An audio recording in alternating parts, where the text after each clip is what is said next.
So are we talking a couple of weeks, a couple of months before the hosepipe ban? No, I think realistically it's going to be towards the end of the year before that comes off. That's something that we need to make sure we do just to protect the environment. This is Times Radio Breakfast with Rosie, Wright and Stig. Abell. Thames Water says it's grateful to people who've used less water this summer. Demand has fallen by 6% after the introduction of a hosepipe ban last month. The drought has come at a difficult time for Thames Water. It owes roughly £20 billion and has been working with creditors and government officials to find a way forward. Failure to reach a deal could lead to the company being forced into a special administration regime, a form of temporary nationalisation intended to keep the business operating until a viable solution can be found. Well, let's talk about how the company keeps the taps running with the Strategic Water Resources Director at Thames Water, Nevil Muncaster. Nevil, morning to you. Morning, Stig. How are you? Very good, thank you. How have you coped with the current drought? Well, as you've set it up, Stig, this has been an exceptionally challenging summer. We've seen prolonged hot and dry weather since March, very low rainfall. In fact, we've seen about 40% of long-term average rainfall in that time. And all that means is put pressure on the groundwater, pressure on the rivers that feed particularly London in the region. And we've had to manage very carefully those resources to ensure we always have enough water for customers. There was a Beckton desalination plant that was built specifically for drought resilience. It's faced repeated operational delays. Why was it not ready when it was needed this summer? Yeah, no, the Gateway plant has been in maintenance this summer. We are waiting for some very important membranes to become available. That's something we've signalled, but we've worked very hard around that to make sure we have other resources available to supplement supply. But if that was built to deal with drought, and you didn't have it ready before the summer of drought, that's not very good, is it? It was something we planned. We had a very wet winter, so we took the opportunity to do that maintenance, expecting us to be able to work through the summer. We've been able to do that. But as I say, we've got other alternative sources we've been using, particularly our groundwater resources in the northeast of London, which we've switched on to supplement those supplies. But you haven't been able to work through it because you've required a hosepipe ban, haven't you? So actually the wet winter wasn't enough in the end because you couldn't offer the service to customers without them changing their behaviour. The hosepipe ban has been something that we've used just to tap supplies. If I give you some sort of illustration of what we've seen this summer, and we've seen very high temperatures. We've had 5 heat waves. That's temperatures in excess of 30 degrees. We already know from our sort of large smart metering program that when temperatures go above 25 degrees, customers, particularly those with gardens, tend to use 25% more water.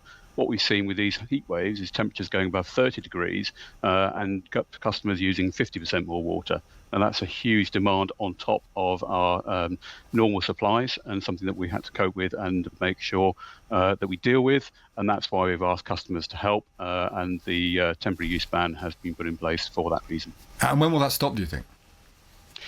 Once we get recovery of our systems, clearly it's still dry. The Environment Agency forecast is that it will be drier than normal for the next few months, but we'll wait and see. But at the same time, we'll make sure what we want to do is protect the environment, make sure we see our groundwater and river flows. So are we talking a couple of weeks, a couple of months before the hosepipe ban? No, I think realistically it's going to be towards the end of the year before that comes off. That's something that we need to make sure we do just to protect the environment. What about reservoirs? You want a mega reservoir in Abingdon. Why doesn't that exist already? Has the government done enough to help create that reservoir? Well, the reservoir in Abingdon is something we've been promoting for about 15 years now, seriously. We now have permission to do that. Government are backing this scheme and getting right behind us. We are working hard to put that reservoir through planning at the end of this year, and we are already engaging our main contractors and setting that project up. So when will that exist, do you think? But by the time we get water and supply, it's going to be 2040. So we've got about 14 years to go until that comes online. The overarching problem, I think many people listening to the radio today will want me to say to you is underinvestment and bad management by your company. In the last 3 decades, Thames Water's ballooned in debt. It's now a debt of 20 billion. It's paid out billions, £7 billion in dividend. It's basically been caught in corporate stagnation for a couple of years. Thames Water has become a byword for being a basket case, actually, of mismanagement and corporate failure. That's the reality that many people sitting in their homes today listening to this will want me to say to you. Look, I understand the concerns that people have around the company. All I can say is we've got a turnaround in place. We have stepped up investment. We've got our biggest upgrade to our network in over 150 years ongoing. Last year, we invested around £2.5 billion in our assets to start that turnaround. And for water resources alone, we expect to invest around 2.3 billion. But the fact that you need to do a turnaround, I understand that point, but the fact that you need to do a turnaround and yet have paid out £7 billion in dividends suggests it's sort of a staggering level of mismanagement that people aren't very forgiving of.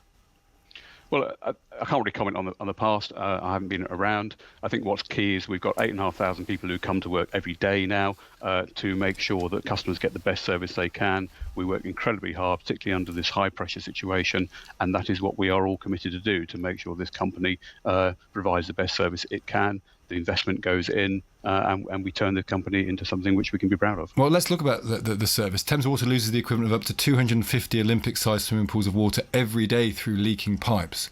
As a company offering good service to its customers would fix the pipes. Why don't you fix the pipes? So it's something we are doing. We've replaced 100 kilometres of main last year. That's our ageing water main. We've committed to over 500 kilometres in this 5-year period to replace, and we expect to double that over the 5-year period that follows that. So leakage is absolutely one of the biggest tasks we have, but we're committed to doing that. But isn't it all jammed tomorrow? Isn't it all jammed tomorrow? Why in 2026 are we having 250 Olympic-sized swimming pools leaking out at a time when it's such a bad drought you have to stop people watering their gardens, and they'll have to stop watering their gardens until the end of the year? This is not a company that's fallen out of a tree this year. This has been around for years and years and years and years and years. Why do we put up with the fact that you can't stop a leak and haven't stopped a leak for the previous years? Well, leakage is complex. We have around 30,000 kilometres of water main in the company, and we, as I say, have a huge programme to replace those. We're fixing currently around 2,000 leaks a week. That's a huge number by any number. And we are bringing in new technology. We've got 75,000 loggers, acoustic loggers, that listen for leaks across our network. That's more than any other company, and we are working very hard to bring that leakage down. Infrastructure, as you will be aware, is not a short-term fix. It's going to take time. But the point is, I understand it's not a short-term fix, but the company is not a new company. What I don't understand is £7 billion have gone out in dividends in the last couple of decades. The money that should have been invested to make this not happen was given away. The company has £20 billion of debt. It's in crisis. It's in continual and constant crisis. It is an example of a company that cannot be trusted to manage itself. Well, I think we're working incredibly hard with government, our regulators, to ensure that money does come in to fix the assets that we have. And that's what we can do at this stage. We are committed to making sure that we reduce leakage, and we'll halve that by 2050. That's a key part of our plans. But it's also about making sure, from a water resources perspective, which is what I'm here to talk about, that we have the right resources in place, hence the building of a new reservoir for the whole of the southeast, and other schemes such as our new abstraction scheme in South London, which will move water to the north so that we are much more resilient in drought. It's absolutely critical we put that investment in place and we get on and build those schemes. You had to pay £122 million of fines last year to Ofwat over sewage spills. Still paying dividends despite poor performance, but £120 million fine. 300. I mean, these numbers sort of are staggering. They sort of beg a belief. 300,000 hours of raw effluent discharge in 2024 alone. Do you understand that as a concern for people? That when they look at rivers and streams, they see filth, they see human filth. 300,000 hours of raw effluent. That's an issue of service. That's an issue of credibility as a company. It's a fact that people look around and see their water filled with rubbish and filth. And that seems to keep happening again and again and again. Look, we understand people's concerns. We work very hard to protect the environment where we can. Now, look, we've seen an 18% reduction in pollutions last year, and a 27% reduction in serious pollutions for the last year as well. But that's not good enough, is it? That's a 27% reduction in serious pollution from a very high bar. 300,000 hours of raw effluent discharged in 2024 alone. 300,000 hours. It's an outpouring of sewage, and you can reduce it by 10%, 20%, 30%. But people don't want to hear that. People want to say, can we live in a country where our rivers aren't filled with filth? And absolutely, that has to be the long-term goal of us all, doesn't it? For that, it needs that investment that we've talked about, and we've got to work through that. But we are working hard. We are working hard on our sewage treatment works. That's added the biggest benefit we've seen so far, and we will continue to do so. The new chief finance officer of the company got £1 million signing on payment. I think this conversation is sort of an exchange of very large numbers. Well, here's another large number: £1 million to a CFO to come to a failing company that is not offering a good service to its customers. You must see how that looks to people sitting there thinking, this is poor performance, this is a company that's pumping out filth, and yet a guy comes in, he gets £1 million to sign on.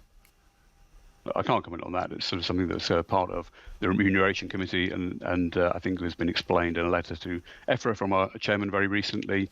But what I would say is at Thames, we have 8,500 people come to work every day. We're absolutely committed to making this business work well for customers, for the environment, and that's what we do. Just finally, the Prime Minister said there's an overwhelming case for public ownership of your company. What do you say to him? No matter which ownership model Thames sits under, we will continue to do our job. The investment will continue, and this sort of commitment we have to make sure that Thames Water gets better continues. Nevil Muncaster, good to speak to you. Thank you for joining us. Thank you very much. He's the Strategic Water Resources Director at Thames Water. Let us know your thoughts on listening to that. A few people are messaging. Vince said this conversation is maddening, whether that's on sewage being pumped out into rivers, whether it's the fact that the hosepipe ban going to be in place for, it looks like, several more months. Through the beginnings of winter, throughout all of autumn and the beginnings of winter. We just heard then. Your frustrations and your questions. We talked yesterday about infrastructure in the United Kingdom and how it needs to be fixed. We will continue this conversation.